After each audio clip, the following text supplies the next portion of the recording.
Olá, pessoal, tudo bem? Começando o nosso Pod Silo, ele quase não tem história. São 27 anos como árbitro, hoje é jornalista e é um cara que analisa os lances, e são poucos lances polêmicos atualmente no futebol brasileiro. Veio o VAR e a coisa, ao invés de tranquilizar, não tranquilizou. Mas a gente queria ouvir a história dessa trajetória maravilhosa de um dos principais árbitros do Brasil e do mundo, que só eliminatórias foram 14, esteve em 3 Copas do Mundo, Carlos Eugênio Simon, que eu posso chamar de amigo, a gente se encontra de vez em quando por aí. Simon, é um prazer enorme te receber. Obrigado pelo carinho que sempre você demonstrou para a gente, viu, Simon?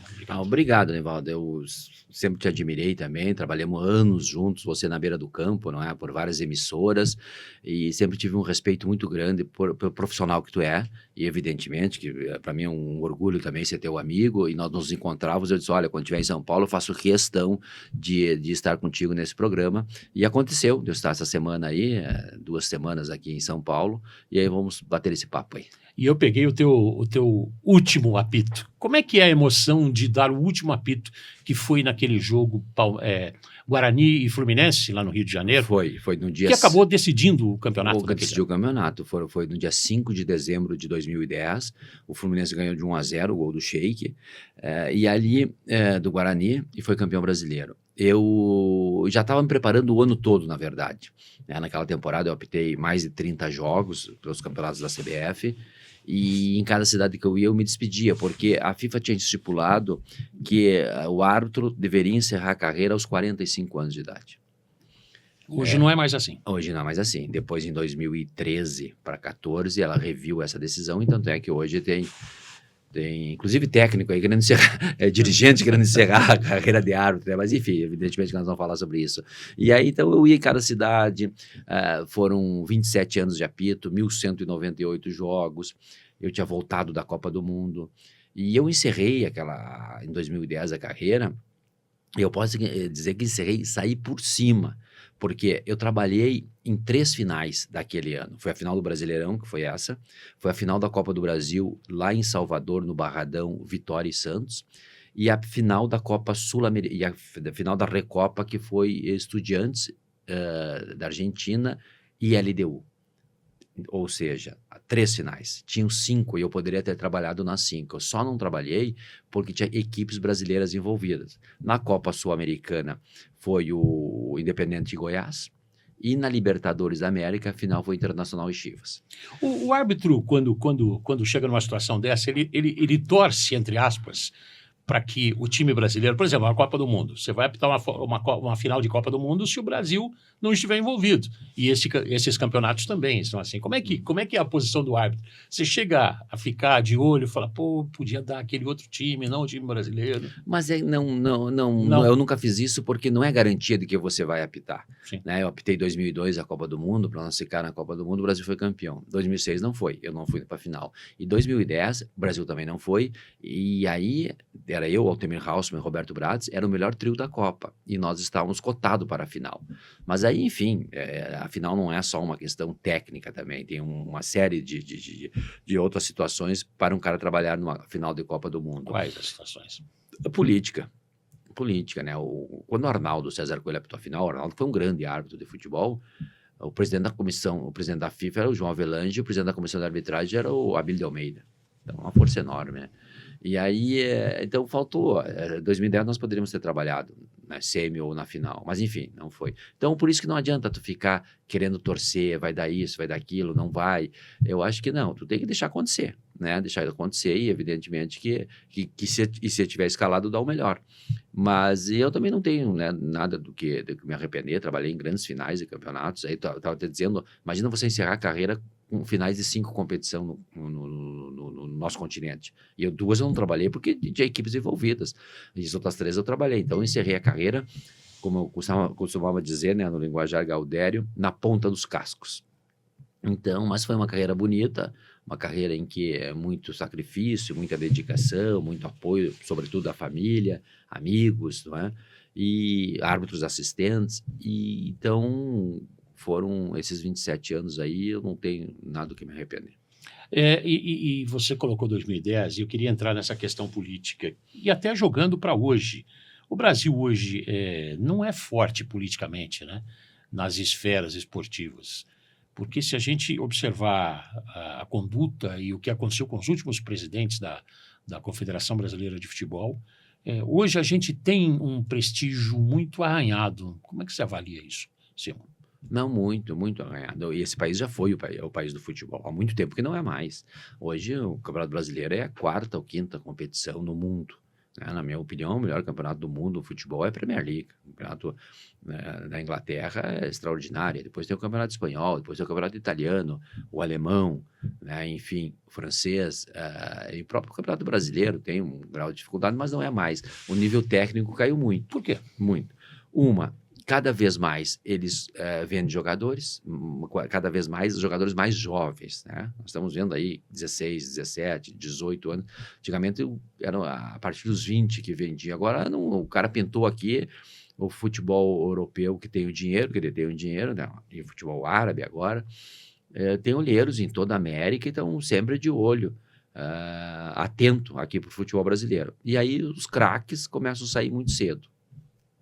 Então, isso dificulta. E aí o Brasil não consegue mais a identificação com o próprio jogador, com a seleção. Nós vimos na Copa América. O Brasil foi muito mal na Copa América. Aquela seleção não tem identificação nenhuma com o Brasil, com o povo brasileiro. Então, eu acho que também, devido a essa série de acontecimentos que você relatou aí também, a questão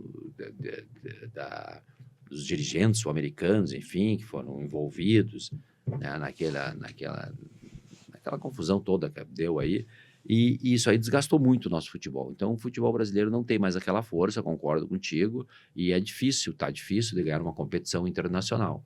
Eu acho que tem que resgatar, mas resgatar só com muito trabalho. E a arbitragem? Como é que você vê o nível da arbitragem hoje no Brasil? A arbitragem no mundo ela não passa por um bom momento. E no Brasil, menos ainda. A arbitragem brasileira, que sempre foi uma arbitragem com grandes nomes, eu citei aqui já, poderia citar o Romualdo, poderia citar o Armando Marques, não é? O nosso grande amigo Emílio Marcos Mesquita. Enfim, sempre tivemos grandes árbitros. Na minha época também, Antônio Pereira, o Márcio Rezende, o Oscar Godoy, o Cláudio Vinícius Cerdeira, outros tantos, não é, daquela época ali, que você dizia que tinha 10 árbitros na FIFA, qualquer um apitava qualquer jogo. Hoje não, hoje continuam os 10 árbitros na FIFA e não colocam, tem 5 que podem apitar qualquer jogo, os outros não. E por que estão com o escudo da FIFA? Então, isso é um problema. Eu acho que uma série de desmandos também, e essa questão das regras que alteraram muito, mudou muito a regra do futebol, e as orientações que vêm sendo dadas. O VAR, eu sou favorável ao árbitro de vídeo, eu acho que é uma ferramenta importante você entrar num campo de futebol e saber que aqueles grandes erros que podem acontecer, porque a falibilidade faz parte do ser humano, o VAR vai te ajudar. Exemplo, se a bola entrar 1,5 metro, como aconteceu na Copa do Mundo 2010, entre a Alemanha e a Inglaterra, aquela bola do Lampard, o árbitro não viu, o árbitro uruguaio na época, Jorge Larionda, ele acabou não vendo esse lance e não marcou gol. Então, isso aí, o VAR veio para mínima interferência, máximo benefício, que seria esse caso. Só que acabaram confundindo. No Brasil, o VAR é intervencionista, ele entra em qualquer jogada, uma jogada de interpretação em que o árbitro está presente, o árbitro de campo está presente, perto da jogada, analisando o lance, e o VAR vai e mete o pitaco dele. Então, nós só teremos um VAR bom quando a arbitragem de campo for muito boa. A arbitragem de campo boa, o reflexo é no árbitro de vídeo. Como o campo falha muito, e muitas vezes tem árbitros que usam o VAR como uma bengala, não querem decidir no campo e deixam o VAR decidir, aí fica essa confusão toda. Mas isso é orientação? O VAR interferir em quase tudo? É uma orientação que vem de cima da comissão de arbitragem? Olha, Anivaldo, o protocolo do VAR não diz isso, né? Diz naquelas 4 grandes situações, casos de gol, sim, pênaltis, identificação de jogadores e, quando tu apresenta o cartão, e cartão vermelho. Esse é o protocolo do VAR. Mas, enfim, agora me parece que, analisando os lances e observando os jogos no futebol brasileiro, que todo momento é aquela pressão, né? Então, o árbitro perdeu a autoridade dele. Está ficando ridículo essa questão de fazer rodinha em volta do árbitro. É 1, é 2, é 3, é 4, é 5 jogadores em roda do árbitro. Eu acho que também os jogadores não cooperam em nada, o lance da simulação é ridículo, o cara coloca a mão no umbigo, aí o jogador bota a mão na cara e começa a rodar no gramado, e tu vê que está simulando claramente. Então, eu acho que o árbitro evidentemente que passa pela arbitragem muitas coisas negativas do nosso futebol, mas ele não é o único. Jogadores, técnicos, dirigentes, a própria imprensa. Então nós temos que ter, não é uma cruzada contra o antijogo, contra essa questão de todo mundo ir lá peitar o árbitro, reclamar. Hoje os técnicos de futebol na área técnica fazem um show à parte, qualquer coisinha, uma falta que o cara não dá, na beira do campo você observa o técnico, parece que perdeu a decisão do campeonato. Eu acho que não é por aí. Eu acho que todos têm que cooperar nesse sentido, inclusive o Tribunal de Justiça Desportiva, né? Quando o árbitro punir no campo, a pena para determinadas situações, quando julgado pelo Supremo Tribunal, eles têm que manter essa decisão, né? A gente já viu alguns casos de que o cara, no calor do momento, dão 60, 90 dias e depois, com o passar do tempo, cai para 2 cestas básicas. Isso aí também não adianta. Então, eu acho que essa cruzada de todos os personagens do futebol, eu acho que tem que ter uma resolução mais firme, porque senão começa a perder essa credibilidade, o povo começa a ficar desgostoso e passa por isso também o nível do nosso futebol, o nível técnico, que caiu há algum tempo já. Então, eu acho que se não fizer isso, a tendência é piorar. E você acha que os árbitros hoje já entram pressionados para trabalhar? Sem dúvida. Dirigente, aí você tem imprensa, presidente de clube, o Textor colocou, lá do Botafogo, colocou sob suspeita vários árbitros que estariam envolvidos. O nível da arbitragem brasileira, ela é uma arbitragem séria. As pessoas que integram o quadro são pessoas corretas, pessoas honestas. Só que está passando por um mau momento. Então, evidentemente que essa pressão, nós temos que parar de tapar o sol com a peneira. Tem que se profissionalizar a arbitragem. Na Copa do Mundo de 2002, que foi no Japão e na Coreia, eu estava lá, o Blatter, que então era o presidente da FIFA, disse que a partir da próxima Copa do Mundo, todos os árbitros seriam profissionais. Até hoje, nós estamos aí várias Copas depois e não tem arbitragem profissional, né? Com exceção da Premier League, na Inglaterra a arbitragem é profissional. Então, tem que se profissionalizar a arbitragem, pegar um número X de árbitros, um número X de árbitros assistentes, dizer, olha aqui, o vínculo vai ser integral de vocês, tá? Ser dedicação. O que é profissionalização? Não é só salário. Que hoje o árbitro apitou, ele recebe, não apitou, não recebe. Foi para a geladeira aí, tem árbitro que entrou na geladeira, não saiu mais. Né? E outros que vão para a geladeira ficam um mês, sei lá o que, quantas rodadas fora da competição. Então, o árbitro, ele vai ter um aparato por trás dele, que o jogador tem. Fisioterapeuta, médicos, preparadores físicos, nutricionistas, psicólogos, tem que ter essa estrutura toda, porque essa pressão, conforme você bem colocou, ele entra numa pressão tremenda. As emoções no futebol são muito altas e o árbitro pressionado, ele não vai apitar bem. Né? O Paulo Roberto Falcão me disse uma vez que para o jogador funciona, o jogador tem que ter calma, tranquilidade para jogar futebol. E o árbitro tem que ter tranquilidade para apitar futebol. Tu entrar pressionado, tentando agradar A ou B, tu vai desagradar a todos. Então, tu tem que ter essa tranquilidade. Tinha que ter essa tranquilidade. A comissão de arbitragem é que vai dizer assim, que o Armando Marques, por exemplo, me dava. O Armando ligava e disse, irmão, tem todo o apoio da comissão de arbitragem, vai lá e apita. E eu apitei essas 10 finais entre brasileiro e Copa do Brasil aí, não é? E sempre boas atuações. Então, essa tranquilidade tem que ter. E me parece que o árbitro não tem hoje em dia. Parece que ele está pressionado, ele tá nervoso em campo, e aí todo mundo começa a criticar. E já tem gente querendo aposentar árbitros bons aí do futebol brasileiro, né? Nosso Fortão merece ser aposentado ou não? Não, de jeito nenhum. O Anderson Daronco é um bom árbitro de futebol, está apitando jogos decisivos, ou na parte de cima ou na parte de baixo da tabela, acaba sendo sobrecarregado, e aí a atenção toda em cima dele.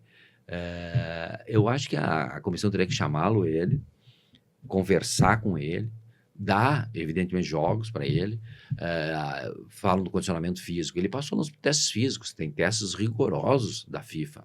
Ele passou. Então, quando o cara passa no teste físico, a princípio ele está apto a trabalhar em qualquer jogo. Agora, até porque a comissão de arbitragem precisa dele, precisa da experiência dele, do potencial enquanto árbitro. Só que agora começa a botar jogo quarta, jogo domingo. Por exemplo, ele trabalhou quarta-feira num gramado sintético, né, aqui Palmeiras e Flamengo. Final de semana, Vasco e Fluminense, outro gramado sintético. Isso aí desgasta o árbitro, né? O jogador também. Então, é muito desgaste para um árbitro. E aí a pressão em cima, aquela pressão de todo mundo, e aí o dirigente vai lá pedir o afastamento dele, que ele tem que se aposentar e tal. Eu entendo que não, eu entendo que ele é bom árbitro e ele tem condições ainda de continuar apitando. Só que tem que ter essa conversa com a comissão de arbitragem. Quais são os principais árbitros no Brasil hoje para você? Se fosse o Simon decidindo, olha, esses caras vão representar o Brasil nas competições, nas principais competições pelo mundo. Olha, eu acho que o próprio Daronco é um dos principais, o Rafael Claus, a Edna Alves, tá? O Bruno Arleu também é um bom árbitro. Eu tenho outros jovens que têm potencial, o Flávio Rodrigues, né, aqui de São Paulo, também é um bom árbitro, tem potencial, tem que conversar. Não é? O Wilton Sampaio, que começou a perder demais, a necessidade dele apitar com o VAR, toda hora é VAR nos jogos dele, então decaiu um pouco. Mas eu acho que não tem muito mais, tem outros jovens que têm potencial, o Ramon Abate, que foi muito bem e apitou a final das Olimpíadas com o Rafael Alves e com o Rogério Camilo, né? Jogos Olímpicos, França e Espanha trabalharam muito bem, tem um potencial enorme, é jovem, né? Então pode vir e conversar com ele, começar a dar jogos importantes, ele tem trabalhado em jogos importantes do brasileiro e continuar porque é um jovem potencial para representar a arbitragem brasileira em 2026. Então acho que esses árbitros, os principais, assim. Agora tem outra turma mais nova, que aí tem que saber trabalhar também para irem subindo de categoria, né? O que não dá é para queimar o cara, muitas vezes apita um jogo bem, já põe no outro, ele não vai segurar 3, 4 jogos de ponta. Então, tu tem que dar uma intercalada. A renovação está acontecendo a contento na sua... Tá? Poucos árbitros, não que tem se revelado assim, jovens. Tem que... a CBF tem um universo de 560 árbitros. É bastante. Acho que não tem necessidade para tantos árbitros assim, mas enfim, agora nós temos que, por exemplo, na Série A, tem que fazer um sistema gradual de profissionalização, e esses árbitros da FIFA têm que ser árbitros profissionais. Entendo. O Simon, falar um pouco de você, cara. Você está avaliando aí bastante. Primeiro, eu queria, antes de entrar no seu começo, você hoje está um cara da internet. Você está no Instagram, como é que tá? Você tem muitas visualizações? Não, tenho. É uma ferramenta, até o meu filho, Ramiro Castilho Simon, 26 anos, e aí num bate-papo com ele acabou fazendo o Instagram. Então eu coloco lá no Carlos Simon Apito, não é @Carlos Simon Apito, que é o meu endereço no Instagram, e aí lances polêmicos da rodada do Campeonato Brasileiro ou mundo afora, eu tenho meu comentário que eu, em cima do meu conhecimento, e da regra do jogo, obviamente, eu faço o comentário e dou minha opinião sobre determinados lances. E como é que é o slogan? Chama? @Carlos Simon Apito. E tem lá esse quadro aí, é o que? Chama o velho? Chama o velho, o slogan tem dúvida, chama o velho. Então eu claro, faço uma série de brincadeiras também para interagir com esse público jovem, porque hoje essa ferramenta aí é muito importante, Como é que nasceu isso que você estava conversando comigo fora do ar? Nasceu num lance real ali, assistindo o jogo. Assistindo o jogo com o Ramiro, aconteceu o lance e o árbitro tomou determinada decisão, e aí ele que jogou bola, o Ramiro jogou em alguns clubes aqui do Brasil, e aí ele disse que não sabia, que ninguém sabia aquele lance, que foi um recuo de bola para o goleiro, uma conduta antiesportiva do jogador, né? Foi o Argentinos Júnior e Corinthians, e o cara do Argentinos Júnior dominou a bola, levantou e deu de cabeça para o goleiro, e o goleiro saiu jogando com o pé. Então o árbitro deu corretamente tiro livre indireto e cartão amarelo, porque é uma conduta antidesportiva. Decisão correta do árbitro, e aí ele começou a gravar esses vídeos aí, e começou a dar certo, e aí tem... Você pulou uma parte aí. Você não queria no começo? Não vou entrar nessa. Não vou. Mas aí tocou teu telefone. Daí tocou meu telefone. Era o técnico treinava o Internacional na época, o Mano Menezes, né, também querendo saber dessa dúvida e tal. E aí eu fui lá e... Contou para o Mano. Claro, eu expliquei que o árbitro tinha acertado isso aqui, expliquei a regra, e aí meu filho chegou e disse, não, vamos gravar, pai. E aí gravamos e começamos a fazer isso aí sistematicamente, já passou de 20 milhões de visualizações, e então tem dado muito certo, essa receptividade do público, e comenta, eu vou lá e respondo o cara, tem muitos que querem tirar dúvidas sobre a regra, sobre posicionamento, enfim, e eu vou lá e uma boa parte do meu tempo também dedico, não é? Quando tenho tempo, mas obviamente que a minha prioridade é os canais Disney, da onde eu sou funcionário da ESPN, trabalho com a maior alegria, então primeiro a ESPN, e depois quando tenho tempo eu vou lá e aí gravo os lancezinhos aí, que é questão rápida também, questão de 1 minuto, né, no Instagram, 1 minuto, lança a polêmica, vai pro ar, e tem, conforme eu te mostrei, aí tem um vídeo aí que passou 6 milhões de visualizações. Foi aquele de 2 bolas em campo, né? Flamengo e Criciúma, que o cara chutou a bola na outra bola dentro da área e o árbitro acertadamente deu pênalti. Legal, legal.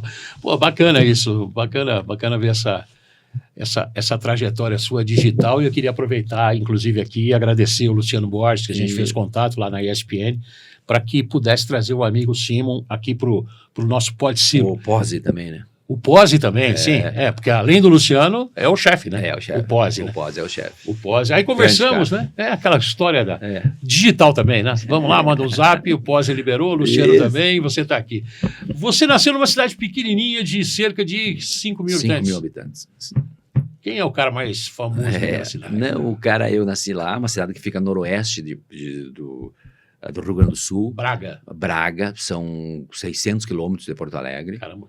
Então, eu nasci lá e meu pai falecido já era professor, minha mãe dona de casa, uma família de 5 filhos, e eu sonhava em ser jogador de futebol, né?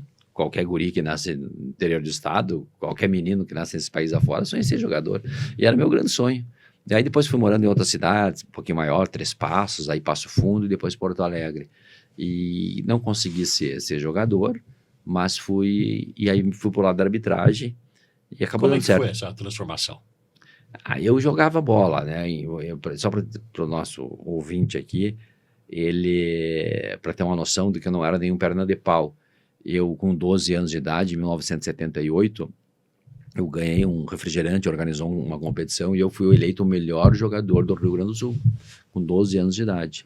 Foi o que me levou para viajar a primeira vez de avião, o voo da Varig, para o Rio de Janeiro, lá no Maracanã, onde eu fui disputar. E aí ganhou, na época, o melhor do Brasil foi um menino de Santos. E ia assistir a Copa do Mundo da Argentina, tudo pago, não é? Pelos patrocinadores. E fui eu e meu falecido pai, mas já foi uma grande vitória chegar até o Rio de Janeiro, disputar. E na ocasião eu fiquei em 5º do país, essa aí não ganhei premiação nenhuma. E aí voltei em Porto Alegre. Quando cheguei em Porto Alegre, lá eu morava em 3 Passos, isso aí, né? Depois eu fui para Passo Fundo, e aí continuei trabalhando e tal, comecei a trabalhar muito cedo. Com o quê, Simão? 14 anos, né? Eu era mecânico de moto. Mecânico de moto? Mecânico de moto. E aí eu trabalhava em Passo Fundo, e depois com 17 para 18 anos eu fui a Porto Alegre, nós se mudamos para Porto Alegre, e aí eu fiz curso no Internacional, no Grêmio, e não passei, aqueles peneirão, aquela coisa. Acabei passando no Aimoré, em São Leopoldo lá, mas aí eu já trabalhava no Unibanco, eu era office boy do Unibanco, e não tinha como conciliar, treinamento era o dia da semana, tinha que trabalhar, estava estudando, enfim, aí comecei a me dedicar na arbitragem. Teve um campeonato lá na Escola Técnica Parobel, onde eu estudava, minha equipe saiu, e eu fui apitar a final. E o professor Luiz Cunha Martins foi árbitro de futebol, foi aspirante à FIFA, e ele me indicou, ele me lembra até hoje que ele disse: "Ô Simon, tu leva jeito para ser juiz". Aí eu fui fazer o curso em 1984, fiz o primeiro curso de arbitragem, com 18 anos de idade, que ele me proporcionou apitar jogos no Amador da capital, de Porto Alegre. E em 86 eu fiz outro curso, que aí sim eu poderia apitar o estado todo. E aí eu fiquei 6, 7 anos no Amador, apitando juvenil, juniores, amador, e foi o que me deu, e o que falta hoje para a arbitragem, me deu aquela base, porque você apitar no campeonato da várzea, no campeonato amador, não tem segurança, quando muito vai ter um policial, o alambrado é baixinho, a cerca, os jogadores muitas vezes largaram a carreira, outros que jogam ali para trabalho e jogam, então é complicado, mas foi o que me fez árbitro, que hoje eu tenho notado que os caras se formam, tem árbitro que tem meia dúzia de jogos já foi para a FIFA. Né? O cara se forma num ano, no outro quer trabalhar lá no Rio Grande do Sul, no Beira-Rio, na Arena. Aqui, em Itaquera, ou no campo do Palmeiras, ou no São Paulo, no Rio, mesma coisa. Então, tá muito rápido, pois tem que ter essa escola. Eu, aí, em 92, eu fui apitar o Campeonato Gaúcho. Desde 84 nós estamos falando. E depois, em 95, eu vim apitar o Campeonato Paulista, onde eu fiquei durante 5 anos aqui, apitando o Paulistão com grandes árbitros. Na época, o José Eduardo Fará era o presidente, e ele trouxe o Sandro Pull, que apitou final de Copa do Mundo, para apitar jogo no Paulista, Helmut Krug, da Alemanha, enfim, e os principais árbitros do país apitavam aqui, na Federação Paulista. E em 97 eu já estava como árbitro da FIFA. E você pegou e acompanhou aquela época, todo mundo falava, esse garoto está despontando, e estava eu apitando, 98 apitei final brasileiro, 99, 2000, 2001 e 2002. 5 anos consecutivos aí, trabalhando em final do Campeonato Brasileiro, quando era mata-mata, né? A última foi aquele jogaço 3-2, Santos e Corinthians no Morumbi. E aí, mas porque eu tive aquela base muito sólida, tá? Porque não é fácil. Eu pegava o ônibus sexta-feira à noite, apitava, voltava, às vezes segunda-feira, ia direto para o trabalho, não recebia. Era doloroso. Tu tinha que ter uma persistência para continuar apitando ali, anos e anos a fio. Então, mas foi o que me deu, por outro lado, me fez árbitro. E aí depois quando comecei a apitar esses grandes campeonatos, Campeonato Brasileiro e esses outros grandes campeonatos estaduais aí, Libertadores, aí eu vi que eu estava pronto, eu digo, agora é só tocar ficha aí. E aí foi o que aconteceu. Criou casca, né? Exatamente. Que então, é o que falta hoje. Falta muito.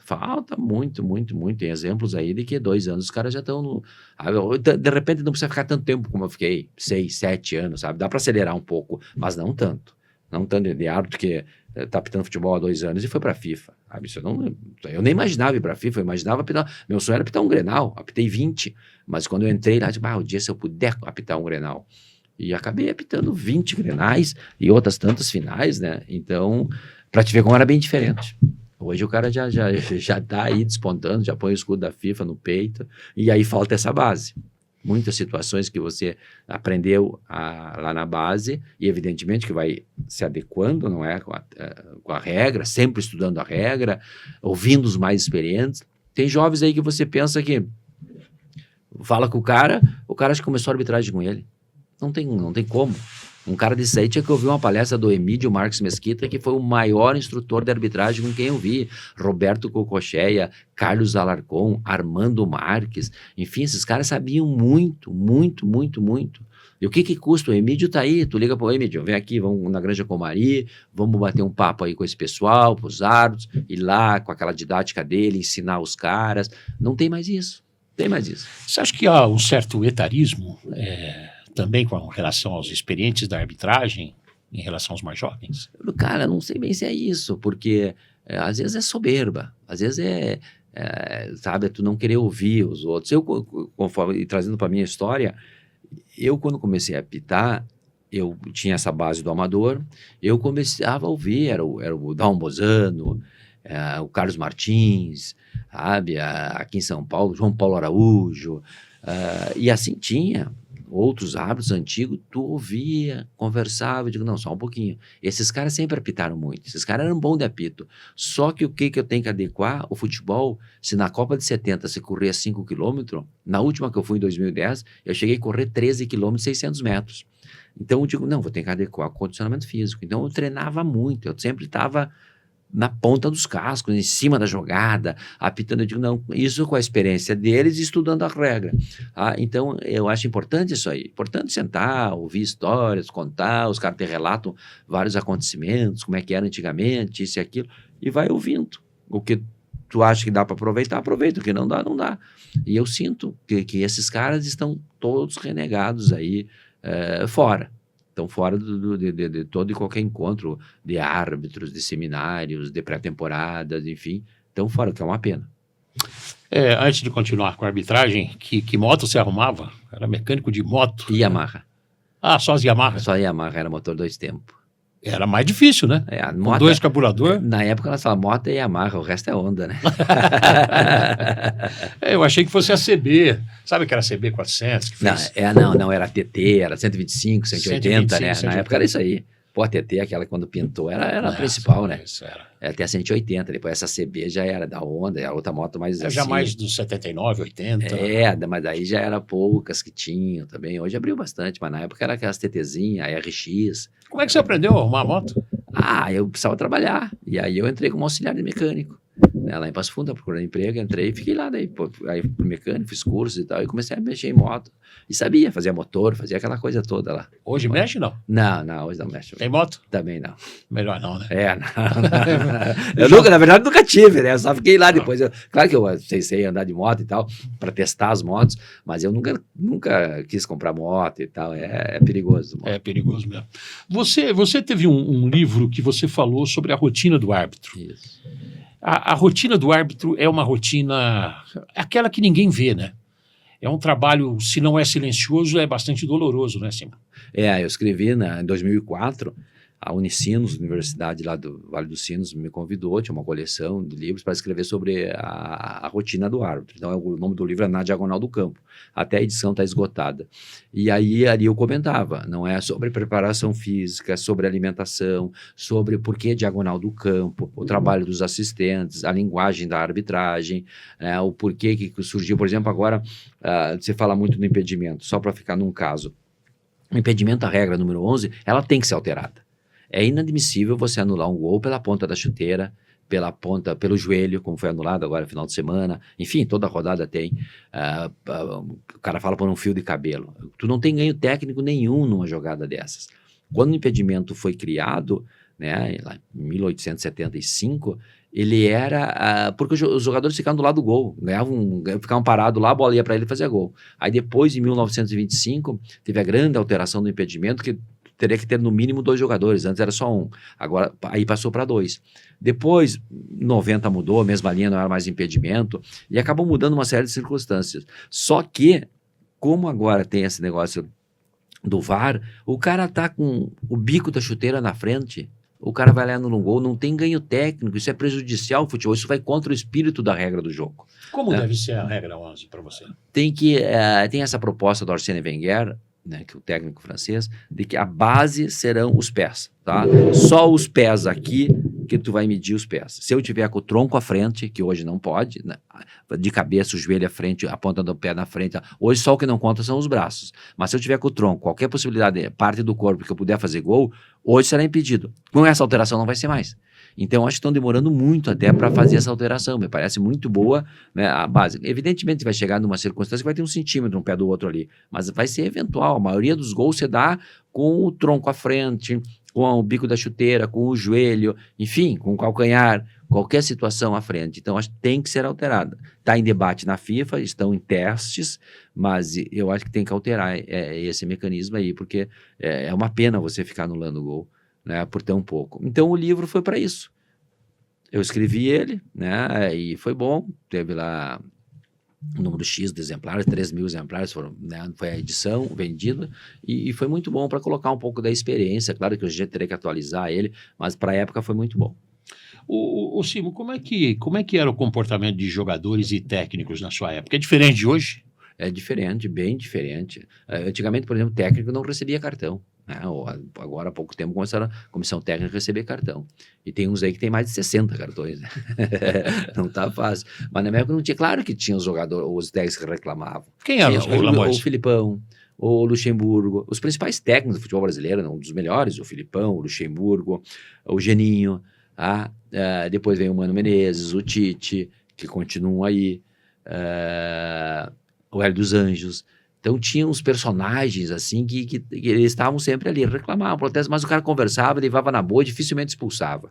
Os jogadores, por exemplo, hoje trabalha comigo lá, o meu grande amigo, foi um grande jogador de futebol, por onde andou, botou faixa no peito, um cara educado, fino, só que ele não saía em volta do cara, o Zinho. Toda hora ele falava, pô, sim, na próxima marca para nós e tal. O D'Alessandro, né, jogou no Internacional, a nível internacional, o Riquelme, também outro cracaço de bola, mas os caras estavam sempre em volta do árbitro ali tentando botar aquela pressão. Mas o cara levava na boa, tinha um respeito, conversava com o jogador, sempre com respeito, e o recíproco era verdadeiro, então levava mais. Hoje não tem esse comportamento dos técnicos aí na beira do campo, é um negócio, sabe, é cartão em cima de cartão toda hora. Então, acho que tem que se acalmarem um pouco, senão não tem, o futebol vai... não tem para que caminho, para que lado que vai, porque é muita reclamação, todos os jogadores em volta do árbitro também, todo mundo tá cercando. Há pouco tempo um cara foi lá e chutou a cabine do VAR também, aí isso é um absurdo. Por isso que eu te digo, o árbitro tem um papel importante, mas o Tribunal de Justiça e os demais que estão envolvidos no futebol também tem que terem consciência de que o árbitro não é a culpa de tudo que cai na arbitragem. É mais fácil você falar do árbitro. Porque essa engrenagem que move o futebol, esse negócio de milhões e milhões de dólares, vai lá e fala do árbitro. É difícil falar jogador que errou isso, que errou aquilo, pô, é o patrimônio do clube, não sei o quê. O árbitro ninguém defende ele. Família do cara e pronto. Então tu vai lá falar do árbitro e fica o dito pelo não dito e deu. Mas aí, futebol desse jeito, será que vale a pena? Né? Será que as pessoas não vão acabar indo para outro lado? Já tem hoje. Você sai na rua e um monte de jovens que na nossa época não tinha, com camisa do Real Madrid, do Barcelona, do Manchester City, do Chelsea, né? Enfim. Então acho que não, Inter de Milão, do Milan, e não é bem por aí, do Bayern de Munique, então não é bem por aí, né? Eu acho que isso aí é uma questão para repensar. Todas as pessoas envolvidas no futebol parar um pouquinho, fazer uma reflexão e dar uma mudada. O árbitro, ele já entra meio de olho. Por exemplo, eu vou dar o exemplo do Zubeldia. Zubeldia, a cada 2 jogos, ele toma um cartão amarelo, pelo menos. Tá nessa média. Um cartão a cada 2 jogos. O árbitro já entra meio que de olho no cara. Porque, por exemplo, nesse jogo recente que teve São Paulo e Atlético Goianiense, o Humberto Loser invadiu, saiu da área dele. E não tomou cartão nem nada. E o Zubeldia saiu também, como sempre sai, e tomou cartão. Há se não perseguição, um olho mais atento naquele cara que tem a ficha corrida? Tem tudo, e tem que ter o árbitro, né? Ainda mais hoje com essa tecnologia. Tudo e qualquer informação, todas as informações que o árbitro puder ter sobre o jogo, jogadores, técnicos, enfim, tudo, esquema tático, é melhor para o árbitro. O árbitro tem que ter esse conhecimento, tá? Não é por causa disso que vai perseguir determinados jogadores, não. Tu vai ficar com o olho mais atento, não é porque tu tem que ter esse conhecimento. Tem jogadores que numa bola, no outro lá, o que tu sabe, o cara já vai direto no calcanhar do outro. Opa, vou ficar atento, né? O outro vai reclamar demais, o outro não sei o quê. Então, esse conhecimento que antigamente era um pouquinho mais difícil você obter, não tinha essa tecnologia toda que tem hoje. Hoje, você quer saber uma escalação do time do Japão, da Arábia Saudita, tu aperta aqui, vem todos, características de jogadores, vem tudo. E eu acho que o árbitro, eu era da época de, quanto mais informação eu tivesse, melhor era. Pode chegar lá e dizer, vou apitar, não sei o quê. Agora, isso é tu ter o conhecimento. Outra coisa é tu querer perseguir. Perseguir, não. Jamais o árbitro deve perseguir ninguém. Aí, por isso que eu falei antes, não pode entrar no campo tentando agradar A ou B. Aí ele vai desagradar todo mundo. Tem que ir lá e apitar a regra tal qual ela é. Mas, evidentemente, tem que ter uma observação melhor, porque, veja bem, um técnico que recebe a cada 2 jogos um cartão amarelo é muito, né? Um cartão amarelo, já tem 2 vermelhos. O técnico do Palmeiras, por exemplo, passou já dos 60 cartões amarelos, tem mais um número X de cartões vermelhos. Então, alguma coisa está errada. Não pode ser. Alguma coisa é o próprio cara. Talvez há um pouquinho, demasiado, de uma decisão do árbitro aqui ou outra ali e tal. Mas o cara tem que parar para pensar, aí, cara. E não é só árbitro brasileiro, é árbitro da Sul-Americana, da Libertadores, esses caras estão levando cartão igual. Então, eu acho que tem que parar um pouquinho para pensar. E agora, criou outra coisa no futebol que eu tenho notado. Aí não é mais o técnico, é o auxiliar técnico, começou a dar entrevista e falar do árbitro. Então, os caras se revezam, né? Uma hora o técnico, outra hora o auxiliar técnico, daqui a pouco quem mais vai ser? Aí depois vem o dirigente, depois vem aí até chegar o presidente. Então, os caras ficam se revezando, mas na intenção de todos baterem no árbitro. Eu acho que isso aí não é bom para o futebol. Hoje, os 2 mais complicados são Abel e Zubeldia? No Brasil? Cara, o Mano não é fácil. O Mano Menezes também, me dou com ele até, tudo bem, grande técnico. O próprio Tite. Não, eu acho que tem vários técnicos aí que tem que, claro, eles são os que mais se destacaram. O Abel com um currículo, um grande técnico de futebol, um baita de um currículo e tal, tem se destacado evidentemente pela sua competência, por montar, né, um grande time do Palmeiras, mas também, por outro lado, por essa questão na área técnica. E agora o Zubeldia, que chegou há pouco tempo, né, não faz tanto tempo que ele está no futebol brasileiro, e que também, no começo, organizou bem o time do São Paulo, depois já começou a chamar mais atenção, receber cartão. Agora mas eu acho que são esses aí, né? O Rogério Ceni também não é um cara fácil. Então, tu parar para pensar assim, puxar pela memória, tem vários aí que estão sempre nos holofotes. Tá certo. Corrupção na arbitragem, como é que você vê isso? Nós tivemos aquele caso emblemático do Edilson Pereira de Carvalho, lá em 2005, me parece o caso mais grave que se conseguiu provar, né? Como é que você vê essa história da corrupção de arbitragem, ou pelo menos a suspeição de que há essa corrupção de alguma maneira? Isso é muito sério. Isso aí é muito sério. Não dá para a pessoa sair acusando. Na minha opinião, a arbitragem brasileira é uma arbitragem honesta, tá? E é uma arbitragem séria. Aconteceu aquele episódio, eu estava naquela época apitando, foi 2005, e comprovaram, não é do que foi o Edilson, foi envolvido o Edilson na jogada, né? E o Danilon, que era um árbitro que ficou mais aqui dos dois da Federação Paulista, e foram banidos do futebol, né? Foram e pelos dados e por tudo que apareceu na época, a decisão correta era essa, porque acabaram provando que eles tinham algum envolvimento. Então, se isso é levantado e se isso é comprovado, a pessoa tem que ser punida até as últimas consequências. Eu acho que não, hoje, nesse quadro, não é até onde eu conheço, eu não vejo que há esse tipo de situação que teve no passado. Agora, tem que tomar muito cuidado, por causa que essa pressão é enorme, mas eu acredito que quando o sujeito é sério, é correto, as pessoas já sabem e não chegam para fazer essas insinuações, não é? Agora, quem levanta uma insinuação, alguma coisa nesse sentido, tem que provar, não pode jogar ao vento, tem que ter provas consistentes, e se isso de fato acontece, tem que punir quem cometeu esses atos. Mas eu acho que hoje na arbitragem brasileira não tem isso. Quando vem um John Textor falar publicamente, e a gente sabe que isso está no Senado, está no Congresso e tudo, o quanto isso atrapalha? Esse cara tá mais pro Eurico Miranda da tecnologia, né? Isso aí a gente via também, o Euricão, o tempo do Eurico Miranda, falava e pegava pesado muitas vezes. Ele fez essa série de insinuações aí, mas e as provas? Apresentou as provas até agora, né? Tem que ter prova. Então, acho que isso aí é pior para o futebol. Aí começa a desgastar o futebol, daqui a pouco o outro levanta para contrapor ele, e aí fica esse jogo aí de presidentes, no caso ele, dono do Botafogo, ou outros presidentes de outros clubes, começam a levantar e ficar falando só da arbitragem. Eu acho que isso aí não é bom para o futebol. E ele, com essas acusações, tem que ir lá e provar no tribunal, acontece isso e aquilo. Agora, uma suposição, esse lance, aquele outro lance, não sei o quê, parece que tem uma firma que ele contratou que analisa esse tipo de jogada, também é perigoso isso aí, porque o árbitro não tem nada, o árbitro tem que apitar o que ele vê no campo e na hora, e decidir em cima baseado com a regra, evidentemente, em cima do lance. Então, eu ouvi algumas entrevistas dele que não provou nada, e aí fica falando ao vento. Isso aí é ruim para o futebol. O Simon, qual é que foi o jogo mais difícil para você apitar? Se é que tem algum mais difícil. O Grenal.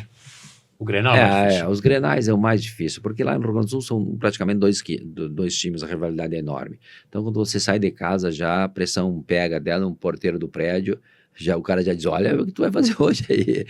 Então, eu apitei os principais clássicos de futebol sul-americano, Boca e Peñarol, outros tantos aí, Palmeiras e Corinthians, Flamengo e Vasco, Cruzeiro e Atlético, enfim, Bavi, mas o Grenal é o jogo mais difícil, na minha opinião, de ser trabalhado. A rivalidade é muito grande. Teve um que você foi muito criticado?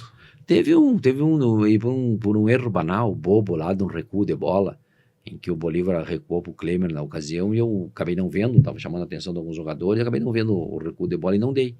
E aí o Klemer pegou a bola com a mão na linha da grande área, 16,50 m. Então o pessoal do Grêmio ficou meio indignado, aí falam nisso até hoje, mas era um lance assim, que tiro livre direto na linha da grande área. Quantos gols tu viu disso aí? Nenhum até hoje, eu também apitei mais, não, mas para te ver como é tanta rivalidade, que me pegaram. Então tu vai falar em Grenal, lá no Rio Grande do Sul, quando eu dou palestras, alguma coisa, o pessoal sempre levanta essa questão. Eu digo, eu adoro debater Grenal, tu tá lembrando de um lance de 20 Grenais, que tudo é polêmico, num recuo de bola. Pressão na rua, o árbitro sofre? Cara, eu particularmente, claro, tu apitava um jogo, pegava um avião, as pessoas, um que o outro conversar, Silvio, aquele lance, aí tu acaba conversando, aconteceu isso, não vi e tal, mas na boa, cara, nunca foi assim de ameaça, de briga, nada. Evidentemente, um que o outro, alguma outra coisa assim, mas que eu administrava na hora, conversava com tal, e os caras davam conta, não, é verdade, é isso aí mesmo. Mas não tem esse negócio vou te pegar na rua, aquela coisa e tal. No campo o jogador, o torcedor vai lá e extravasa. né? Vai lá, extravasa e tal, mas fica tudo no campo de futebol. Acho que eu, em outras ocasiões, assim, não tive grandes desavenças. É porque o comportamento coletivo é diferente do individual, né? Quando o cara está em grupo, é um outro...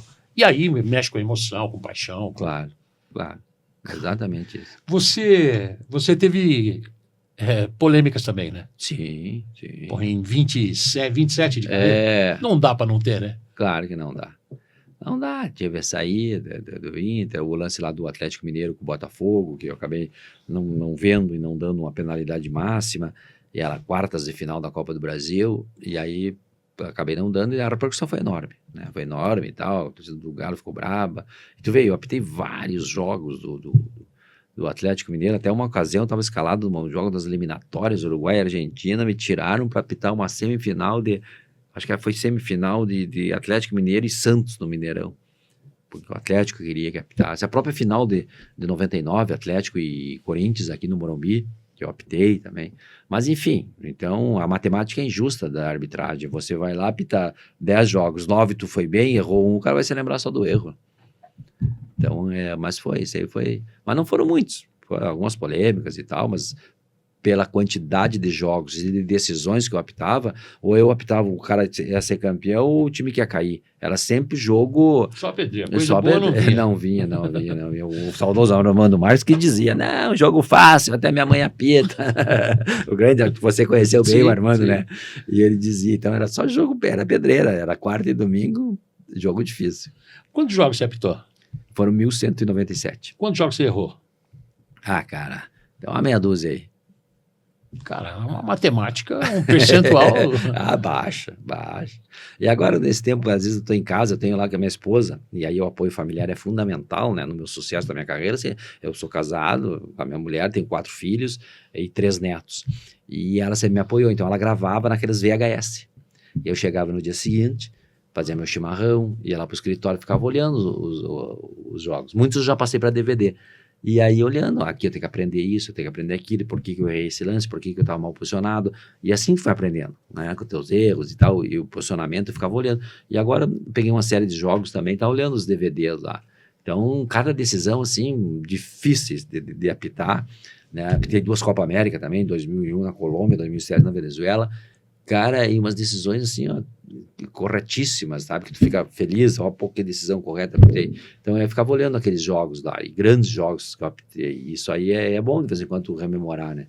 Mas graças a Deus foram poucos erros, e o apoio dos assistentes também, os árbitros, assistentes, eu citei o Altemir Hausmann, o Roberto Braz, Ednilson Corona, o Aristeu Leonardo Tavares, Jorge Paulo de Oliveira Gomes, que foram 5 assistentes que me acompanharam nessas Copas, os 5 principais do país, né? E outros tantos árbitros, assistentes, José Carlos Oliveira, que foi meu grande parceiro, trabalhou em várias finais do Brasileirão, e que também tiveram um apoio importante na carreira, porque não é só o árbitro, é o trabalho em equipe, claro. É o teamwork, que tem que auxiliar, a árbitro assistente é importante, vestiário, no campo, sabe? Então essa parceria também é importante para obter o sucesso na arbitragem em qualquer profissão. Acho que o coletivo é que tem que se sobressair. O erro que você considera o mais grave seu? Foi esse aí, Botafogo e Atlético. 2007. Eram quartas de final da Copa do Brasil, né? Foi que depois foi quartas, porque depois o Botafogo perdeu pro Figueirense, que perdeu a final pro Fluminense. Então foi. E aí acabei não vendo, aquele lance final do jogo já nos acréscimos, e acabei não vendo, e daí deu, sabe, porque na hora, tu fotografou, não tinha o VAR, se tivesse o VAR, tinha dado o pênalti, ponto. Mas não tinha o VAR, acabei errando, enfim, eu perdi algumas noites de sono. É isso que eu ia te perguntar, perde mesmo? Perde. Naquela ocasião até desse episódio, e no Maracanã eu já queria me entrevistar e tal, os jornalistas, não vou dar entrevista, não tem, eu apitei o jogo, o que eu marquei deu, o jogo foi muito estressante. Aí quando eu cheguei em casa, no dia seguinte, eu fiz isso aí, minha esposa gravou, olhei o lance, e aí eu até falei, o primeiro cara a eu falar foi pro Milton Neves, que havia me ligado já, o Milton sempre teve um grande respeito comigo, pela arbitragem e tal, foi um cara que abriu as portas do programa dele lá, que ele tinha o terceiro tempo, né? Eu fui lá algumas vezes, o Godoy foi, os assistentes foram comigo, e aí acabei falando com ele, e depois que eu vi, agora eu vi o lance e posso falar contigo. E aí eu falei, aí eu assumi o erro depois de eu ter visto na TV. né? E até na ocasião eu queria largar, que aí eu disse que não, porque claro que isso aí não é justificativa, mas enfim, eu tinha uma hérnia inguinal para operar. E eu tinha ido no médico, o cara disse, olha, Simon, no mínimo 35 dias depois da cirurgia. E tinha saído a designação para a Copa América, na Venezuela. E aí eu disse, tá, e o que pode acontecer? O que pode acontecer é eu estrangular a hérnia e operar com emergência. Mas eu sentia dor, botava gelo e ia levando. E aí eu não operei, aí ali eu queria largar, eu vou largar, falei pra minha esposa e vou tratar isso aí e fazer a cirurgia. Ela, não, tu não vai fazer isso agora, tu vai para a Copa América. Eu fui para a Copa América com a hérnia, e lá naquela Copa América 2007, o cara da FIFA disse, é esse o Simon que queremos na Copa do Mundo 2010. E de lá eu fui para a Copa, voltei, obviamente, aí fiz a cirurgia, fiquei 40 dias em casa e melhorei bem. Mas, claro, foi talvez inconsciente e tal, não é querer justificar, mas era esse fato que eu tinha na época, eu acabei errando, isso aí também não tem nada a ver, né? Mas é aí que eu te falo na importância do apoio familiar. Então, uma mulher que, né, deu esse apoio todo numa hora muito difícil, foi muito difícil. Ali eu perdi o sono, não dormi, fiquei preocupado, sabe? Foi bem difícil administrar essa situação aí, que eu consegui fazer graças ao apoio da família e de muitos amigos. Porque você ia usar psicologicamente a hérnia como uma desculpa para se afastar um pouco, né? Não era como desculpa se afastar, é porque daí eu errei, eu digo, pô, cara, porque certamente deve ter nessa decisão que eu não vi alguma coisa, tá? O cansaço começava a bater, começava a me doer, e aí tu fica naquela situação ali. Eu ia dizer, não, eu tinha que operar mesmo, tanto é que eu operei. Sim. Só que eu fui para a Copa América, voltei e fiz a cirurgia. Né? Mas o que eu quero dizer é o seguinte, é que tu tem que ter alguém do teu lado, é isso que é esse trabalho, por exemplo, psicólogo é importante no pro futebol, né? O cara bater um papo, o estresse é muito alto no futebol e mais ainda na arbitragem, então tu tem que com alguém conversar, tem árbitros que não tem árbitros que não sozinho e tal, não tem esse apoio todo da família, e aí é complicado, graças a Deus eu tive. E você tem o psicólogo? Você tinha psicólogo para... Não, na época ninguém tinha nada. Hoje os caras continuam sem também, né? Mas é importante ter, né? Muito importante. Na Copa 2006, durante a Copa teve. Na Copa do Mundo 2006 teve psicólogo e 2010 também. Estiveram lá, era importantíssimo. Faz parte da equipe de trabalho, né? Eu acho que isso os árbitros teriam que ter. Sei lá, com a CBF ou a Associação do Sindicato dos Árbitros e tal. Eu fui presidente do Sindicato dos Árbitros do Rio Grande do Sul de 96 a 99. Porque eu digo, eu tenho que agradecer esses caras, uma forma sendo presidente. E aí, o que eu fiz? Eu nomeei um advogado, que foi um ex-árbitro. Vai falar do árbitro? Vai, então tu vai provar. Tinha um advogado, contratei um jornalista, fizemos um jornal Marca da Cal, né? Peguei o livro de regra e imprimi para todos, porque antigamente só quem tinha acesso eram os árbitros da CBF. Hoje, o que para mim também é um absurdo, tu quer saber, tu pergunta para um árbitro, vem cá, e a regra tal? Tá no site, tem que ver. O árbitro tem que ter o livro, eu tenho o meu. Toda vez eu faço a impressão, agora eu já imprimi o 24, 25, que já saiu. Do lado da minha cabeceira, lendo, riscando, circulando, sabe? Tu tem que estar com a regra na ponta da língua. Deu esse episódio do pênalti lá, muita gente não sabia qual era a decisão. Então tu tem que estar estudando, por isso que eu gosto do negócio físico. Nós somos naquela época de riscar, anotar e tal. Então o árbitro tem que ter o livro de regra, é material dele que vai na bolsa dele pro estádio. E aí eu mandei fazer. 500, na época, sócio sindicato, entregava, e fizemos e contratei um professor de educação física, 2 vezes por semana tinha um professor, tinha um médico à disposição dos árbitros lá no sindicato dos árbitros de futebol do Rio Grande do Sul, do qual fui presidente. Depois não sei como é que ficou mais, mas isso é importante, então tu dá essa estrutura para a arbitragem. É verdade. Ô Simon, o que você mudaria nessa trajetória de 27 anos com apito?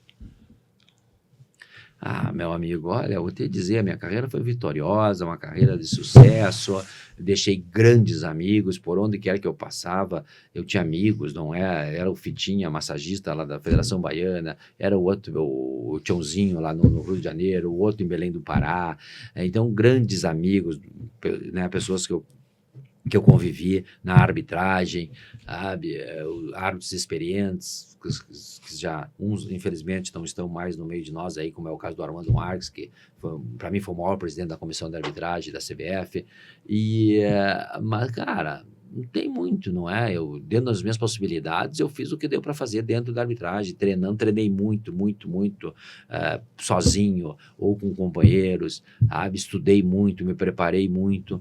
Então é difícil, Nivaldo, sabe? Não tem não tem do que me arrepender.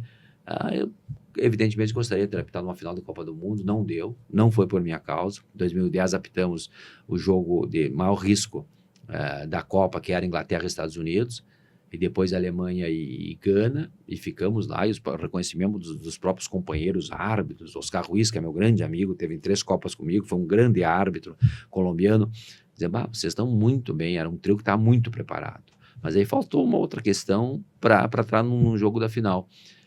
E no mais não tem, né? Todo o meu currículo que tu pega aí e coloca aí à disposição, eu me sinto orgulhoso. Lá em casa eu te falei, no meu escritório eu tenho troféus da árbitro do povo, o árbitro do século do passado no Rio Grande do Sul, sabe? O título de cidadão passofundense, 3 Passos, lá do Alegrete, todas as cidades, o reconhecimento do povo gaúcho, a medalha Farroupilha, cidadão de Porto Alegre, e por onde quer que eu passe, o respeito, a amizade, a humildade, e trato todos com o mesmo respeito, sabe? Então, eu só tenho que agradecer, que foi uma carreira bonita. O que você sonha? Cara, eu sonho por dias melhores, né? Sonho com meus netos. Agora mais grudado nos meus netos. O Gael, o Renato tem 12 anos, o Gael 4 e a Sara tem 1 ano e 6 meses. Então, quando eu posso, sempre eu vou visitá-los. Eles moram no Canadá, em Montreal, né? Meus filhos moram lá. E aí, sempre que tem possibilidade, eu vou para lá, porque estar junto com eles é a melhor coisa que tem. Mas, evidentemente, que eu sonho enquanto um cidadão, sabe, por uma sociedade mais justa, mais fraterna, sempre, evidentemente, defendendo a democracia, né, que eu entendo que, apesar de todas as suas falhas, ainda é o melhor sistema contra qualquer ditadura, e sempre lutando também e botando essa parte importante, que eu acho que todos nós temos que ter posicionamento, se definir, porque não adianta, fé no velhinho lá em cima, e ter o respeito e a humildade para que todos tenham oportunidades também, né? Eu acho isso importante. Eu fui um cidadão que sempre me posicionei em busca dessa fraternidade, dessa sociedade mais igual. E vou continuar lutando e, enfim, agora trabalhando. Eu gosto muito do que eu faço, jogos, assisto, faço minha análise, tenho as minhas anotações da arbitragem mundial como um todo, não é? Então, eu acho até que as pessoas muitas vezes falam as questões das faltas, por exemplo. Aí você vai olhar as faltas o campeonato que menos tem falta é o campeonato inglês, tem 22 faltas por jogo, foi na temporada passada. O segundo é o campeonato espanhol, né? O alemão, 22 faltas o inglês, 23 o alemão e 24 o italiano, 25 o francês, 26 o espanhol, 29 do Brasil. Então, esse é o número de faltas. No Brasil é alto, é um pouco mais alto, né? Mas se nós pegarmos a Champions com a Libertadores, a diferença é de uma falta a mais. A Libertadores 13, a Champions deu 12. Então, é uma questão também para se debater na arbitragem, porque agora se fala muito faltinha, não faltinha, o árbitro deixa jogar, não deixa jogar e tal. Então, tem que ser debatido isso. Então, é importante você ter essas análises aí para elevar o nível. E a ESPN, onde eu trabalho, me proporciona, não é, dos grandes campeonatos europeus, mais a Libertadores, mais a Sul-Americana, onde eu comento esses jogos e tenho a possibilidade de ver. E, evidentemente, o meu contato com o Oscar Ruiz, com o Máximo Bussaca, que é um dos caras que manda na arbitragem, o Berlucci Colina, que foi meu companheiro em 2002 na Copa do Mundo do Japão, o Bussaca foi em 2006 e 2010. Então, os caras, eu tenho esse contato com eles, e isso aí ajuda bastante, não é? E o que só amplia o meu conhecimento e a minha dedicação para aquilo com que eu faço. E o ano que vem estamos chegando a 60, né? Esse ano 59 nós dois. Nós somos 65. 65. O meu já está perto aí, eu sou de setembro. O meu eu sou de novembro. Você é mais velho que eu. Questão de meses. E tô com um pouquinho mais de cabelo também. O meu já foi embora. Já foi. É muita preocupação. Simão, obrigado. Se os netinhos quiserem serem árbitros, o que você falaria para os netinhos? Apoiaria. Eu acho que eles vão escolher, evidentemente, nenhum filho que ser. Eu tenho 3 homens e uma mulher. Nenhum que ser se envolver com a arbitragem. O mais novo, o Ramiro, tentou ser jogador. Chegou a jogar, continua jogando lá no Montreal, joga num time lá, mas a arbitragem não quis se dedicar. Agora, é evidente, eles fazem o que eles quiserem, meus netos também. Agora, se um optar em querer ser árbitro, ou a própria Sara, eu vou dar o apoio total para eles. E vão carregar o peso, né? De serem netos gigantes, Simon. Valeu, meu amigo. Legal, boa sorte, Obrigado. Simon. Saúde, paz, alegria. Obrigado pela presença mais uma vez. Eu te agradeço. Sempre te acompanhando lá nos canais ESPN. Tá bom. E também no Instagram, né? Instagram. Tem dúvida? Não, chama o velho. Abraço, viu, Simon? Valeu, Otto. Tchau, tchau. Até a próxima, pessoal. Assim a gente termina o nosso Pode Ciro de hoje com o querido, com o fantástico Carlos Eugênio Simon, o gaúcho de Braga. Valeu, até mais.